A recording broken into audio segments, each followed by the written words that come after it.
Hi, it's Andy, and good morning. Assuming you're watching this on Sunday morning, or good afternoon, good evening, whenever you might be watching it. Today we are going to be celebrating Hub Sunday, and if you are new to our church in any way, what that means is on the last Sunday of every month, we typically take a break from our current series, and we talk about something that will encourage us to be involved in missions.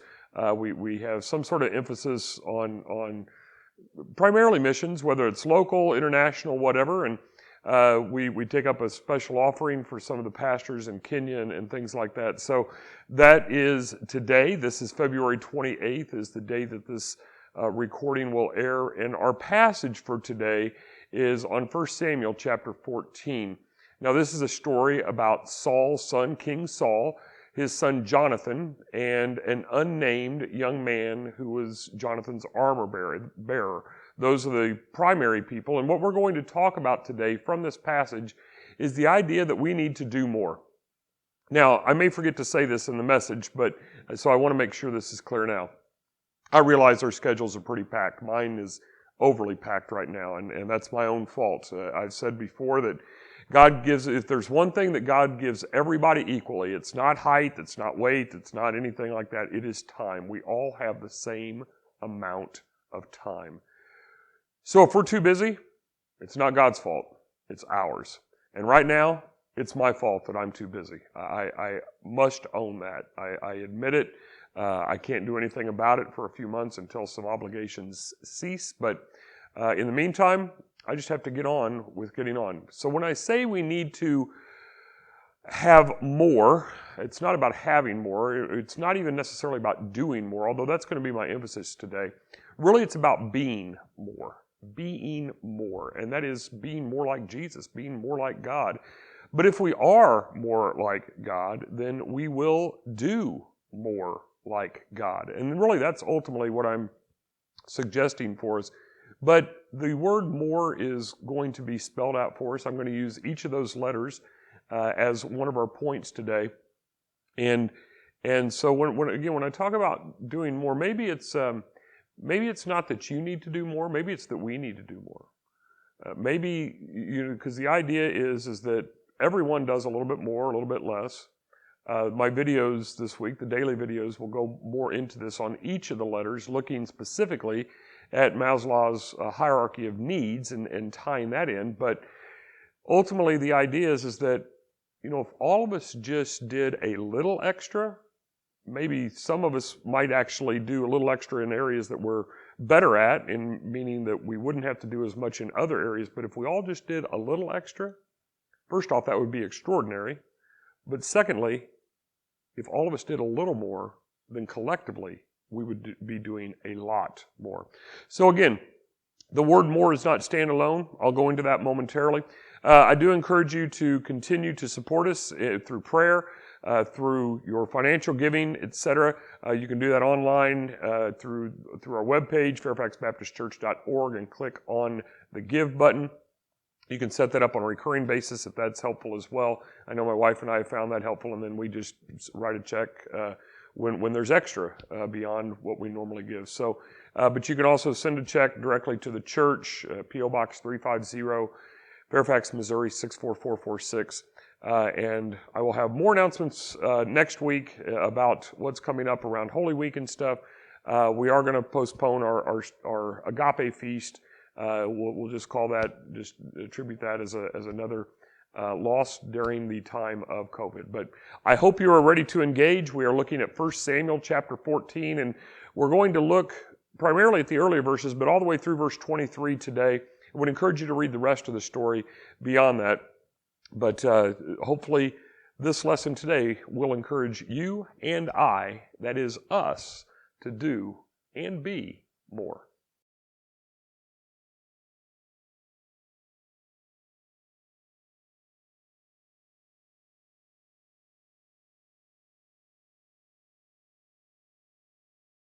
Over the last year, the acronym COVID has become a part of our vocabulary, a very big part of our vocabulary.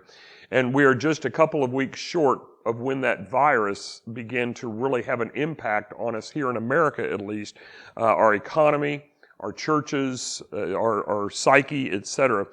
And during that time, a lot has changed. And one of the biggest changes has been on how we make decisions and on what decisions we make, specifically whether or not we are going to do anything. Well, before 2020, for instance, during each flu season, people might have caution. They might just pause for just a moment about whether or not to go out to eat if other people might have flu-like symptoms or if they have flu-like symptoms. People might think twice about going to church or even about going to the store or something. But since last March, that thought has been much more pervasive. Everyone has had that thought at least once about going somewhere and doing something. And that is not a statement of derision in any way, shape, or form. That is simply a fact. This has impacted the way we make decisions and whether or not we choose to do anything. Well, perhaps that time is beginning to wane a bit at this point.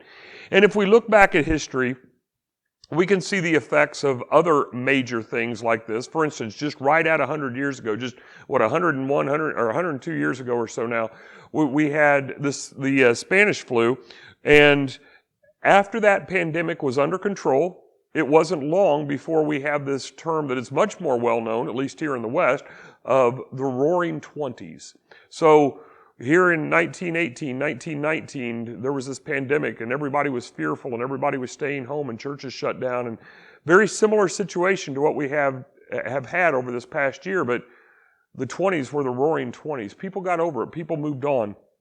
But it was very different, even though much of that, the economic boom of the Roaring Twenties was in the Western world, primarily like Europe and the United States, for instance. But people began to get a new comfort level with their surroundings. But it was only possible because people made a decision to move forward in their lives. They were not content in staying where they were. And so part of that decision was simply to do more than they had been doing during the pandemic. Well, the idea of more is something that I discussed during our daily videos back in May of last year, May of 2020. And it seems really hard to believe that we've been doing videos nearly daily for almost a year now. It's been 11 months now since we have been doing that. But to keep people connected, to keep people focused on various things, to have some sense of normalcy in this abnormal time that we've had, churches from all over the country and all over the world have done things differently. Many churches like ours began to video. Again, we started almost daily video recording, and almost every message, I know every Sunday message, has been recorded, unless I think there was one that had some technical difficulty or something. But churches all over the country and world are doing this just to keep people plugged in. And to even have their faith not only stay strong, but to potentially grow during this time from the encouragement of God's world. And again, our church was no exception. We just added the daily components, and we're not the only ones, certainly. I don't know, maybe but one other that did that, but over the long term. But that is a part of what we've decided to do. So anyway, near the beginning of those videos, I described this time period as more like a record player than some of our more modern media conveniences. And when I say modern, we can go all the way back to, say, an 8-track or a cassette tape, or certainly a CD, where the idea is that if you were listening to something, or if it's a DVD or something, or certainly in streaming in today's world, you can simply hit pause, go away and get a snack or use the restroom or leave for a few hours. It doesn't matter. You can come back, hit play, and pick up exactly where you were. And I know many people are hoping that whenever this pandemic is behind us, that we'll just pick up and move on exactly as we were. But the fact of the matter is, we won't. We really can't. So much has changed. Maybe if by May of last year things had got back to normal, that would have been okay. But by August, September, that was less likely. Now we're a year into it and we're still not back to normal. We will never be back to normal. There will be a new normal ahead of us, and we have to find out what that normal is. So if we think about the old fashion, whether it was a 33 or a 45 or a 78, the old vinyl, and this is what I was talking about last April or May. This is what our life is like. You can't stop the record from playing, and then unless, just a 1 in a million chance, you happen to put the needle back in the exact same spot, you're going to have something new. It's going to be different. Maybe you go back a little bit, maybe you go forward a little bit, but you're not going to hit it in the exact same spot. Unlike hitting play on the cassette or on a CD, DVD, or certainly now with our streaming devices that many or most people have. So we may have thought that we could just hit pause and continue, but that's not possible. It is stop and start again. Start anew. Now, I did not know how bad things would be impacted a year later. You might recall that probably in April or so of last year, I said, I'm shooting for Labor Day. Maybe we'll be back by Labor Day. And indeed we were. We were back by Mother's Day, which was a blessing, and we've been meeting each week since. But as society began to move ahead in Labor Day, we were actually making progress, and society was starting to open up a little bit, but we had a setback. We had a second surge over the next 6 or 8 weeks, and it really set some things back during that time. And so again, the idea of the record, we might think that we can get it right back to normal, but we're not going to be able to. And that is where we are as a society today. And that is where we are as a church today. We simply can't go back to where we were. So we have to figure out something new. And part of what we have to determine is if we are willing to move forward. And if we are willing to move forward, then we all, let me stress that word, all must do and be more. Now, I use the word be here. I use the verb be here to be more. It's in part because in Romans 8 last week, we talked about the idea that walking according to the Spirit, we can do that, but really what Paul was saying in Romans 8:5 is that we are that. And if we are something, we are able to do things more likely. Certainly people can do things, they can put on an act, they can put on a front, but over time, everyone is exposed for who they really are. So before we really focus on doing more, we need to be more. And I'll talk more about that in Thursday's daily video this week. But the idea is that for now, for this message, really we are going to focus on the doing of more. And that brings us to the story of Jonathan. Maybe a character that's certainly known by many in the Bible, but a lesser character, probably not a top 20 character even in the Bible, but he is certainly prominent in some ways. And the story in 1 Samuel 14 is a great example of what this man was able to accomplish for the Lord. So let me quickly set this passage for us. This is in 1 Samuel 14, and the great prophet Samuel has been on the scene now for several chapters. He is a man, he is a prophet, he has anointed Saul as king, and Saul now has a son, Jonathan. And in the previous, Samuel has said goodbye to the nation of Israel. He's given his farewell address, if you will, but he's still on the scene. And in chapter 13, he rebukes Saul for something he did. In chapter 16 is where Samuel anoints David, and so he's still around, but he's taking a lesser role. He is beginning to move off into the sunset, if you will. So chapter 14 is mostly about a battle that happens in this time period where Saul is beginning to lose the favor of God. And the battle that we see is not just against an army, it is a battle against complacency. And that's why this is so important for us as we think about doing more, as we think about being more and resetting what needs to be set. Now, King Saul won many victories as Israel's first king, but like much of modern warfare, ancient warfare, kind of went by the adage, I think it first came along in World War I, is what my research tells me, but the idea of war is boredom, punctuated by sheer moments of terror. War is boredom. We sit around and we do nothing, maybe for hours, probably for days, sometimes for weeks, but man, when the terror hits, it is intense. And what is true now was true then as well. For instance, perhaps one of the most famous battles in the Bible, probably the most famous battle of the Bible, was David and Goliath. And when David shows up to bring his brothers some food and such, both armies are just sitting on the opposite hillsides, looking at one another, staring at one another, with Goliath taunting the Israelites until David says, okay, I'll play this game. And once David engaged, then the Israelite army was able to chase the Philistines away. Well, that comes a few chapters after where we are today, but in this battle we have something that is similar, and we have the same two nations. We have the nation of Israel, and we have the nation called the Philistines, who are at war with one another, but there is nothing happening. There is nothing going on. So, in this case, as we're going to see, just as in David's case in chapter 17, someone had to do more in order to break the stalemate, to break the boredom. Well, the M.O.R.E, again, is an acronym, and I want to give it to us in this case as each of those letters, the 4 points of my message today. And the first of those letters is the M for motivation. Motivation. Now, in verses 1 through 7 of chapter 14, Jonathan called his armor bearer to join him in battle. Now, honestly, this young man may not have had much choice. Jonathan is the prince.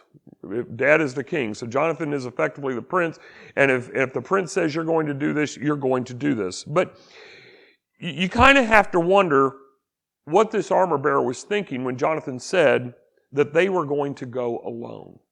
It's not that Jonathan was going to get a battalion together and to attack. He said, hey, you and I, we're going to go over and we're going to take on the Philistines. Now, what the passage tells us is that there was a garrison of Philistines. And what verse 2 tells us is that Saul had 600 people staying with him, and yet he was not willing to attack. So I don't know how they calculated the idea of a garrison at that day, but Saul was not willing to attack with 600, and Jonathan says to his armor bearer, come on, we're going to go to battle, just you and I.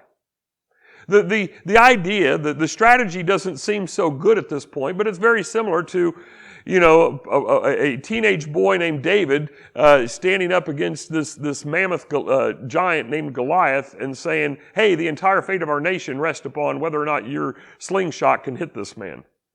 Well, when God's involved, logic doesn't always play out. But there was motivation. Now, it's interesting, though, because Jonathan doesn't tell his father what he's going to do.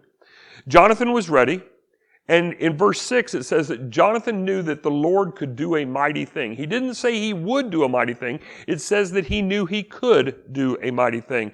And so with that, we do not see any hesitation on the part of the armor bearer. If he did have doubts originally, notice what verse 7 says. Verse 7, the armor bearer said to him, Jonathan, do all that is in your heart. Do as you wish. Behold, I am with you, heart and soul. This young man was all in. Now, we don't know Jonathan's exact motivation. The Bible doesn't give us that information. But we do know that he was ready to do more, in part because he was more. He was, going back to the being more, he already was more. So that motivation led him to venture out and to lead his people to victory when his father was seemingly unwilling to do anything. Now again, Saul had already won victories. He knew how to fight a battle. He knew that he was the king of God's chosen people, but he was unwilling to do anything. Jonathan did not have to go. Dad hadn't said charge. I can sit here and be content. Nobody's going to question me as the prince. Nobody's going to do that. He did not have to go, but something compelled him. Now again, this is speculation, but what might have compelled him? Well, in the previous chapter, Saul had been rebuked by Samuel. Maybe Jonathan saw the writing on the wall that, well, if Dad's not going to follow God, then maybe it's my time to become king, and I want to show myself as worthy to the eyes of the army. Or maybe he was trying to win Dad's approval. It could be any number of things in this. Maybe he was just bored. Whatever it was, he didn't try to convince his father, or maybe he had actually tried to convince his father to go to battle, but the dad was unwilling. King Saul was unwilling. So whatever it was, Jonathan said, it's time. I'm going to go. Whatever his motivation was, there was motivation there. He was willing. It said, verse 4 says, he sought to go over. It wasn't just like a random thing that he woke up and said, hey, let's just do this. He sought to go over. There was a plan. There was a thought process in this. He was motivated, and that motivation made all the difference. Now, we must also note the response of the armor bearer. He witnessed the motivation of his leader, and the response was, again, do all that's in your heart. I'm with you. I am all in on this. That's a great response, not only to his allegiance to Jonathan, but his absolute devotion to the cause. You and I need motivation as well. Maybe that motivation is internal. That's mostly true of adults. Adults generally look inside for our motivation. Where maybe it was external, which is more true for children. You know, the idea of the piece of candy or something that we might give. And truly, we may question people's motivation. We do all the time. Watch social media and see if motivation isn't questioned. But if someone is serving the Lord, then is it our place to question it? What this world needs is more people like Jonathan who are determined, who are motivated to serve the Lord and his people. That is, the world needs more people to do more because they recognize that the Lord wants more and God's power can provide more. So the first thing for our more, the M in our more, is motivation. The second letter is the O for observant. We need to be observant. It is not enough to be motivated to serve God. We must look around for opportunities to serve God. We need to know what needs to be done. Now, we can be motivated and do the wrong thing. And sometimes that's actually okay. If we do something wrong, but our motivation is right, if our heart is in the right place, you've heard, well, his heart was in the right place. Well, she meant well by that. Sometimes we can do something wrong, but God can take that wrong and make it right because our intention was right.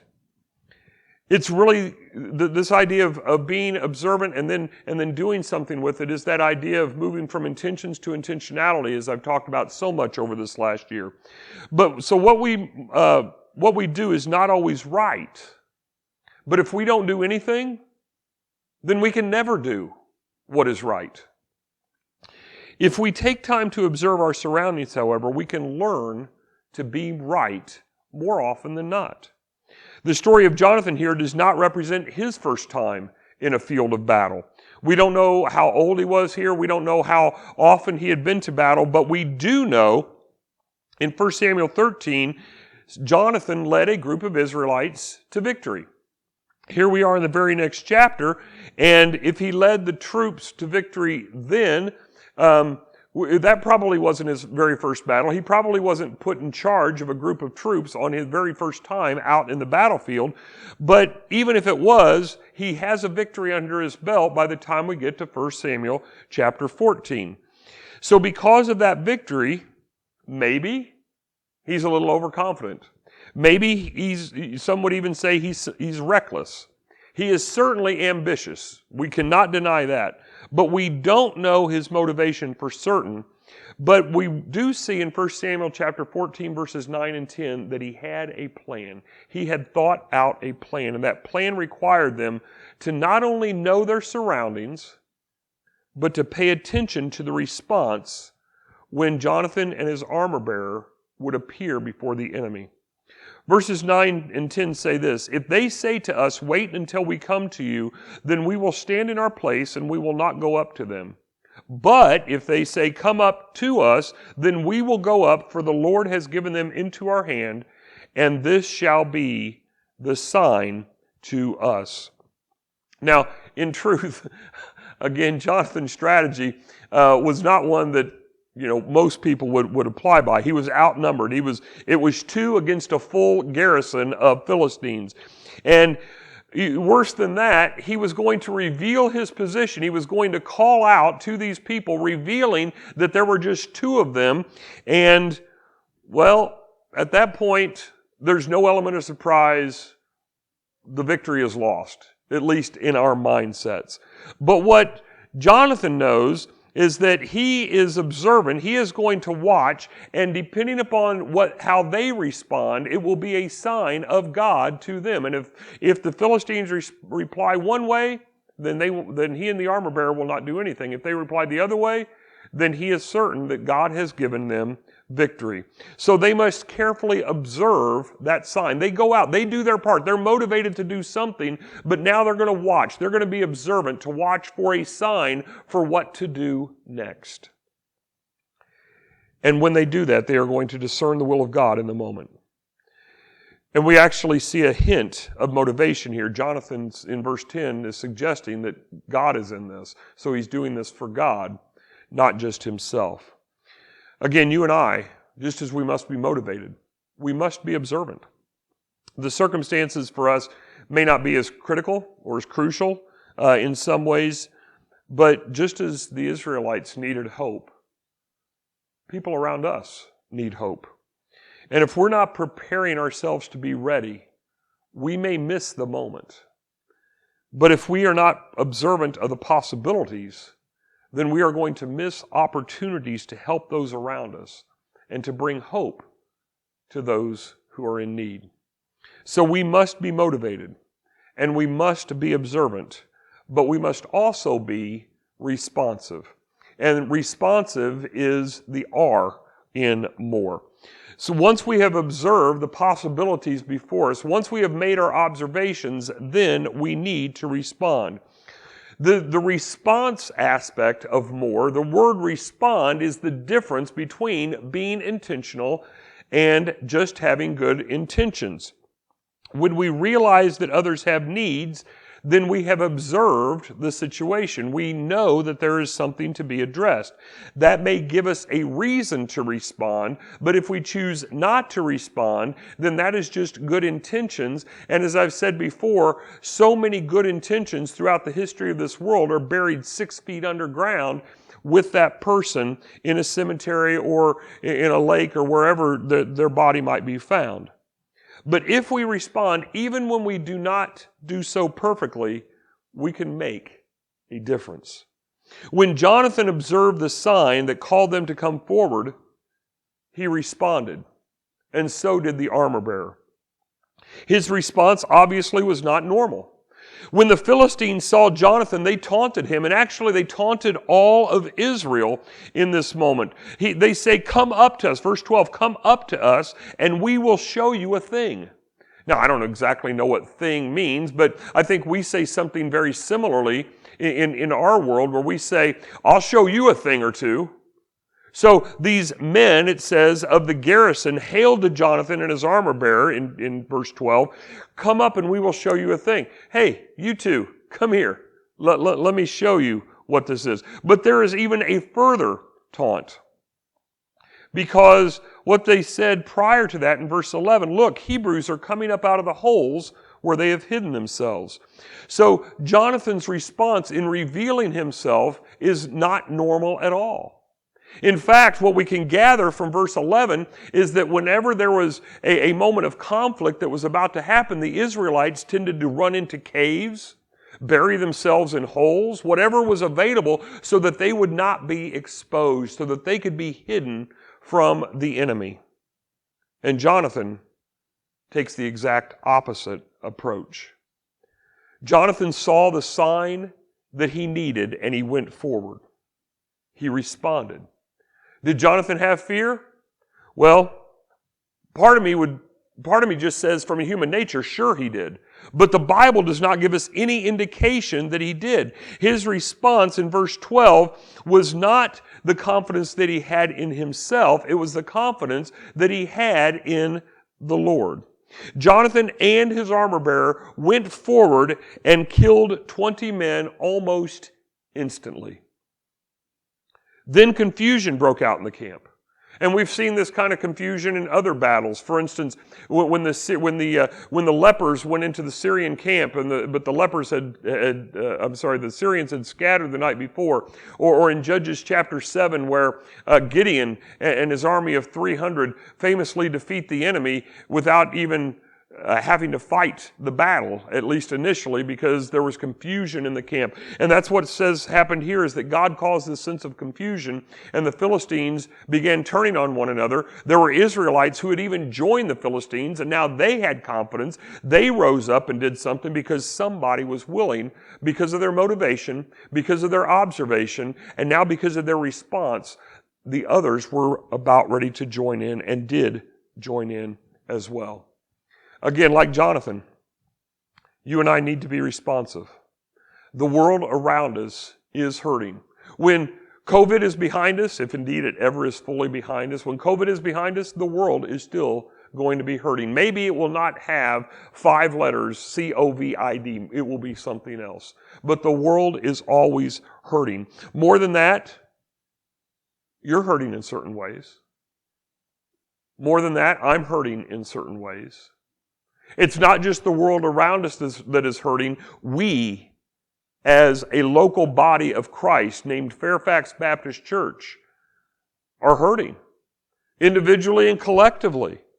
And so that's why we must be observant. We may not see those hurts at first glance, but if we notice a need, we have to ask, what are we doing about that need? Again, it's the difference between having good intentions and being intentional. We have to be intentional. And being intentional leads us to the last letter of M.O.R.E, the acronym M.O.R.E, and that is that we must be engaged. I believe there are 2 primary reasons that explain why people do not engage. First, they don't know what to do. Or second, they don't have the courage to do what they know they should be doing. In 1 Samuel 14, it is possible that the people of Israel, the army of Israel, did not know what to do. That is possible. How are we going to defeat them? What are we to do? What kind of strategy should be in place to defeat the Philistines? That is certainly possible. But if no one knew, that also means the king didn't know. And if king didn't know, then he couldn't tell others, and nothing was being done. We see that. It also means that Jonathan would not have known what to do in that particular case. But what we know is that Jonathan just did something. He had the courage to do something, and thus we have a story in here about what the Lord did through Jonathan. It wasn't just Jonathan that did this, but because of his motivation, because of his observation, because of his response, and because he was willing to engage, the Lord did something, and we're talking about this today because it was written down because the Lord wanted this story to preserve. We're talking about a story about Jonathan, but the story is really about God. But the other part of the story, because of Jonathan's willingness to engage, because the armor bearer went with Jonathan, verses 16 through 23 reveal that once the army and Saul realized that it was Jonathan and his armor bearer, those were the only 2 that were missing in the camp, once they realized that they were the ones who were causing the panic in the camp, that the Israelites were watching from afar, once they realized that all of this had happened, they joined the battle. Sometimes all it takes is for one person to have the courage to do their part, one person to be motivated, one person to be observant, one person to be responsive, one person to begin to engage, and others may begin to engage as well. Sometimes we don't need to wait for the leader. Jonathan didn't wait for the leader. If we know what we are to do, then we need to do it. We need to have the courage to do it. For the Israelites, I should say, doing this, taking this moment and being engaged in this moment meant victory over their arch enemy, the Philistines. But for us, that story has yet to be told. Yes, we have fought battles in the past and we may have won them, but there is a new battle in front of us, one that we can't see, one that we can't hear, one that we may not even know about yet. In a sense, COVID is that current battle, but there's another battle coming that maybe we can't even foresee on the horizon, like 18 months ago when we didn't have a clue that of what this last year would bring. But we have an opportunity to tell a new story. There is an opportunity to engage the culture around us. We have an opportunity to bring and to build hope of the people in Fairfax and of Atchison County and of the state of Missouri and of the United States and of this world. And hope is a part of the story that we can share, and hope is needed now more than ever. See, what we must understand is that faith is not just some theoretical construct that we can talk about because it's in the Bible. The Bible is very clear that faith is obedience. If we look at that famous chapter on faith in Hebrews chapter 11, most of those verses or most of those little minute stories say something like, by faith Abraham did, by faith Noah built, by faith this person went, by faith, and then they did something. See, when we have faith, we're obedient. By faith, we do. And oftentimes that requires us to do more. To have faith is to be engaged. To have faith is to want to be engaged. To have faith is to seek God and to know what He would have us do, and then actually to do, not for our benefit, not for our glory, not that our story might be told, but that the kingdom of God would be, and God Himself would be glorified through what we are doing. That is what Jonathan and the armor bearer did. They engaged the mission and defeated the enemy because the Lord was on their side.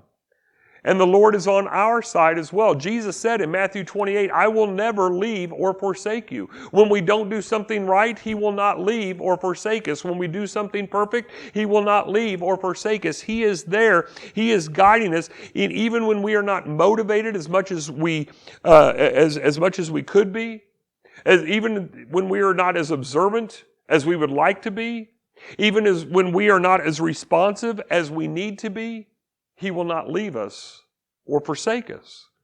But He is with us so that we can engage and that we will engage, again, for His sake, not for ours. So Jesus wants more of us. He wants us to be motivated. He wants us to be observant. He wants us to be responsive. And He wants us to be engaged. He wants more from us because He gave more for us. Jesus was motivated by His love for us. He observed that no matter how hard we tried, that no effort of humanity was going to be able to satisfy the demands of God. But more than watching us struggle and being satisfied and content with that because of His place in glory, Jesus responded. He had a plan, and He executed that plan on our behalf. And indeed, the sacrifice that Jesus made shows just how engaged, just how all in Jesus was for us. And now He invites us to be all in, to be engaged, to be more for Him. The reality is that most people want more for themselves. But I believe that the people of this church, and I believe many people, I don't know that most, I don't know a number on this, but I believe that many people, and most within this church, I would say that, want more from themselves. You may want to be more. You may want to do more. You may want to live more. You may want to give more. You may want to love more. You want more coming from yourselves for the benefit of others, for the benefit of God. And all of that may be true, and I assure you that God wants all of that. And He even wants more of that, and more from you than you and I, and more from me than I can even imagine. And so to accomplish that, ultimately, we have to be M-O-R-E, more. As we become more, we will do more. But sometimes it really doesn't take much. Remember, the difference between the word ordinary and the word extraordinary is just a little extra. Just a little extra makes ordinary extraordinary. And so if you will do a little bit more, and if I will do a little bit more, and the more that we are doing is ultimately not for us, but for God, imagine how much more God can do through us. 2 men. One, presumably a skilled fighter. One was in charge of holding the armor. That was his job against a full garrison of the archenemy that at least 600 Israelites were not willing to attack. But with God, because they were willing to do more, a victory was theirs. So for us, we need to do more. But we begin by being more. We need to be more motivated. We need to be more observant. We need to be more responsive. And ultimately, we need to be more engaged. When we do those things, we're not sitting back watching. We're participating with God and seeing what more He can do through us. Father, we thank you for an invitation for us to do more, for us to be more. We have seen countless stories in the Bible of how you have worked through the most unlikely of odds because of the faith of a few. Here, the faith of 1 + 1. Well, we don't know the faith of the armor bearer. We just know that Jonathan had faith. He acted and invited you into that process and waited for the sign to know how to move forward, to know how to move on. But God, as only you could do, you orchestrated that victory, not just for Jonathan and not just for the Israelites, but ultimately that you would be glorified. God, let us be motivated to do things for you. Let us observe the needs around us. Let us see what is going on in the world around us. God, let us be responsive to what we see, to respond to those various needs, to respond to the lack of hope that we see around us, to engage ourselves, to give of ourselves, to give of our lives in portions of our lives that are necessary to make a difference for those who are in need. Let us do more. God, let us be more for you. It is in Jesus' name that we pray. Amen.